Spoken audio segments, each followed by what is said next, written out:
युग तीर्थ में साधना का विशेष महत्व। शांतिकुंज एक संस्कारित तपस्थली है जहाँ करोड़ों गायत्री मंत्र के जप अनुष्ठान अब तक संपन्न हो चुके हैं। वह नित्य लक्षाधिक जप संपन्न होकर 9 कुंडी यज्ञशाला में साधकों द्वारा आहुतियाँ दी जाती है। यह ब्रह्मर्षि विश्वामित्र की तपस्थली भी है तथा परम पावनीय पुण्यतोया भागीरथी के तट पर हिमालय के हृदय उत्तराखंड द्वार पर यह अवस्थित है। इसी कारण से इसे एक सिद्ध आश्रम की युग तीर्थ की उपमा दी जाती है, जिसके कल्प वृक्ष के तले साधना करने वाला साधक अपनी मनोवांछित कामनाएं ही नहीं पूरी करता, यथाशक्ति मनोबल आत्मबल भी संपादित करके लौटता है। शांतिकुंज की तीर्थ गरिमा एवं स्थान की विशेषता का अनुभव करते हुए जब कभी उपासकों की संख्या बहुत अधिक बढ़ जाती है और सीमित आकार के आश्रम में किसी प्रकार ठूस ठास करके इच्छुकों का तारतम्य बैठाना पड़ता है, तो अनुष्ठान को अति संक्षिप्त 5 दिन का भी कर दिया जाता है और उतने ही दिन में मात्र 108 मालाओं का अति संक्षिप्त अनुष्ठान करने से भी काम चला लिया जाता है। कुछ साधक ऐसे भी होते हैं जिन्हें अत्यधिक व्यस्तता रहती है, उनके लिए भी 5 दिन शांतिकुंज में रहकर अनुष्ठान कर देने की व्यवस्था बना दी जाती है, पर यह है आपातकालीन न्यूनतम व्यवस्था ही।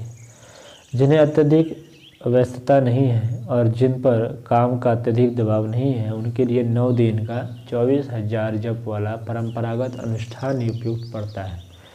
इतनी अवधि शांतिकुंज के वातावरण में रहकर व्यतीत की जाए तो वह अपेक्षाकृत अधिक फलप्रद और अधिक प्रभावोत्पादक रहती है। इतनी अवधि में सत्संग के लिए प्रवचन परक वह लाभ भी मिल जाता है जिसे जीवन कला का शिक्षण एवं उच्च स्तरीय जीवन यापन का लक्ष्यपूर्ण मार्गदर्शन कहा जा सकता है। कितने ही लोगों की अभिलाषाएं हरिद्वार, ऋषिकेश, लक्ष्मण झूला, कनखल आदि देखने की भी होती है।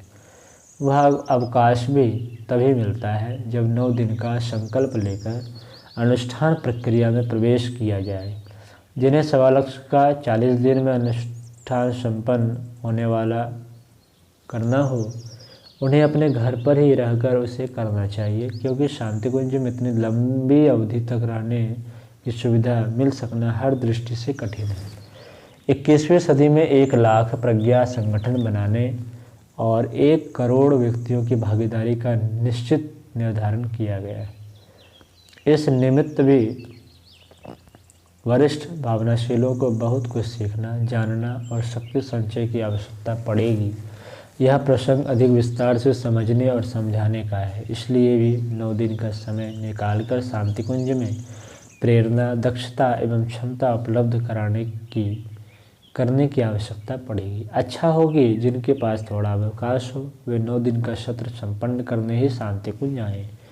9 दिनों तथा 5 दिनों के सत्र निरंतर जारी रहते हैं।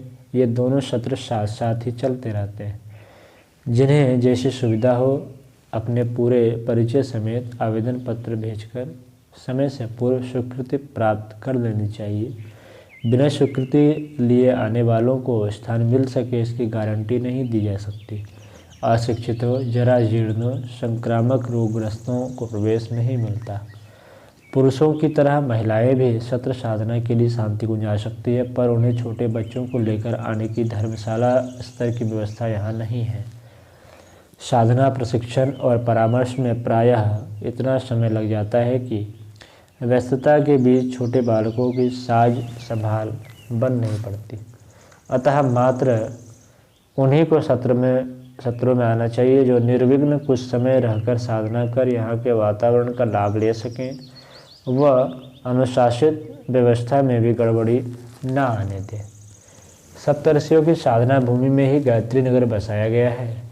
उसे सच्चे अर्थों में जीवंत तीर्थ कहा जा सकता है। प्राचीन काल में के आरण्यकों में जो विशेषताएं पाई जाती थी, प्रायः उन सभी का समावेश गायत्री नगर की ब्रह्मवर्चस्व प्रक्रिया के अंतर्गत करने का प्रयत्न किया गया है। स्थूल दृष्टि से यह क्षेत्र दूसरे भूखंडों की तरह ही धूल, मिट्टी, पेड़, पानी जैसे पदार्थ संपदा से बना भर दिखता है, पर जिन्हें सूक्ष्म दृष्टि उपलब्ध है उन्हें उस परोक्ष की झांकी करने में कठिनाई नहीं होती कि साधना को सफल बनाने वाले आधार यहाँ अन्यत्र की अपेक्षा कहीं अधिक उपलब्ध है।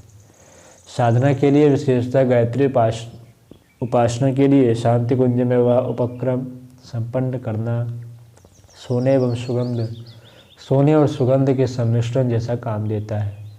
इस भूमि में रहकर साधना की इसलिए भी अत्यधिक महत्ता है कि उसके साथ युग संधि महापुरुषरण की प्रचंड प्रक्रिया भी अनायास ही जुड़ जाती है और प्रतिभा परिष्कार का वह प्रयोजन भी पूरा होता है जिनके माध्यम से भावी शताब्दी में महामानवों के स्तर की भूमिका निभाने का सुयोग बन पड़ता है।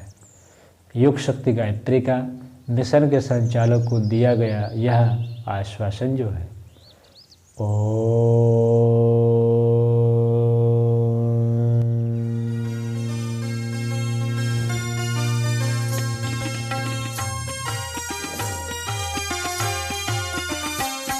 चलो गुरुदेव के सपने सजाने की शपथ ले लें। चलो गुरुदेव के सपने सजाने